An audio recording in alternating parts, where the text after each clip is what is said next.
But Suzuka, it's quite old school.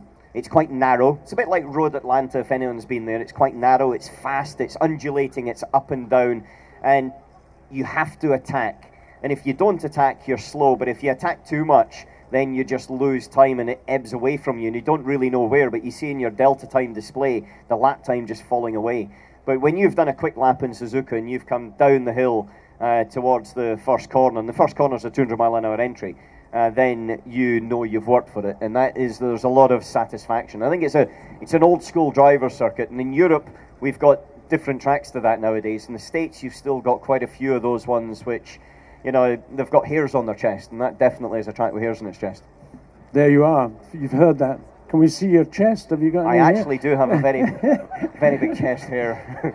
So what happened? I show it today. So what happened in the A1 curve when you had the big 130? Yeah. It was qualifying at the end of the 2002 Formula One season, and then you had 4 sets of new tyres in a 1 hour period, and it was with Toyota, and the final run I was 0.7 of a second up coming into it, and it was so close to flatness corner at the end of the back straight, and it's in a figure of 8, and so it's actually crossing over on the figure of 8 over the bridge, and I came up to it and I thought, well, McNish, it's the last race of the season, you're 0.7 up, it's flat, it's got to be flat.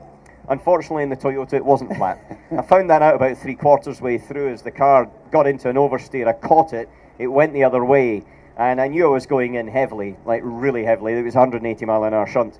But I didn't quite realise it was such a big accident as it was. It punctured a hole in the barrier, car flew over the barrier, landed. I got out, lay down, and I remember a couple of little snapshots of things. There's a cameraman, a French cameraman I knew, and I could understand Jean-Mi's voice, and he's saying, breathe, Alan, breathe. Because apparently I was sort of gasping for breath a little bit because I'd been winded. And then Prof Watkins, who was the medical doctor, came, collected me and dragged me off to the medical centre. And there was a hole in the barrier, a jagged hole in the barrier.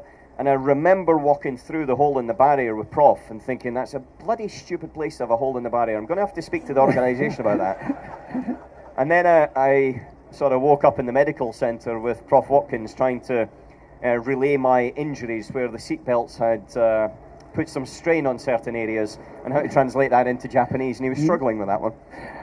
I believe it. Then 20 little Japanese journalists came over and photographed your chest to check on the hair, right? I went back a year later with Renault, and the final time I've actually been to Suzuka was then in 2003, because we haven't raced there in any other category since. And the final lap I did was flat through 130R, and it was the quickest lap of the session. So from that point of view, it was a good way to sort of beat the track, because it's, you know, it's one of these things. A lot of averages state that if you're on the limit over a long period of time, you're going to go over the limit once or twice and you're going to have a shunt, but you can't let the circuits defeat you. You've got to get them back.